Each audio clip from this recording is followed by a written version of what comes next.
డబ్బులు వసూలు చేసుకొని మీ ఖజానా నింపుకుంటారు, కానీ రాష్ట్ర ఖజానా గండి కొడుతున్నారు. మీ కథ కార్ఖాన ఏంది, మీరు ఏ విధంగా కార్యకలాపాలు నడిపిస్తూ ఉన్నారు, ఎట్లెట్లా నడుస్తున్నారు, ఏ లీడర్లు మీకు సపోర్ట్ ఉన్నారు, ఇదంతా మేము బయట పెడతాము. డ్యూటీలలోకి రిజైన్ చేపిస్తాం ఏమనుకుంటున్నారో. మీరు చేస్తే పని చక్కగా చేయరు, లేకపోతే గమ్మన రిజైన్ చేసి ఇంట్లో కూర్చోరు. నిబంధనలు పాత్ర వేసి జవహర్ నగర్లో నిర్మిస్తున్న అక్రమ కట్టడాలపై చర్యలేవి, అక్రమ నిర్మాణాలపై చర్యలు తీసుకొని కమిషనర్ టీపీఓ మామూలు ఇచ్చుకో, దర్జాగా అక్రమ సెల్లార్ కట్టుకో, అంతా మేము చేసుకుంటాం, అంతా మేము మీరు చూసుకుంటారా? అంతా మీరే చూసుకుంటారా? ఎట్లా ఎవరు వస్తారో మేము చూసుకుంటాం అంటుంది మీరు. సరే చూసుకోరు.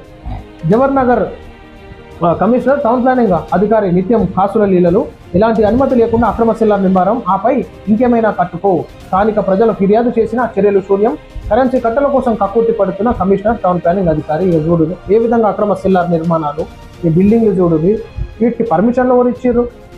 పెంట్ హౌస్లకు పర్మిషన్లు ఎట్లు ఇస్తున్నారు మీరు? షెడ్లకు పర్మిషన్లు ఎట్లు ఇస్తున్నారు? కమర్షియల్ రెసిడెన్షియల్ పర్మిషన్ తీసుకొని కమర్షియల్ ఆ షెటర్లు ఏనికి పర్మిషన్లు ఎవరు ఇచ్చినారు? కళ్ళు కనిపిస్తలేవా, లేకపోతే పచ్చకామర్లు వచ్చినాయి?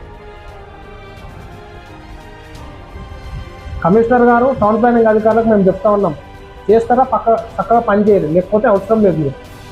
మీరు ఎట్లా అంటే భారం అయితే నాకు తెలంగాణ రాష్ట్రానికి, మీ వల్ల ఆర్థికంగా తెలంగాణ రాష్ట్రం నష్టపోతున్నది.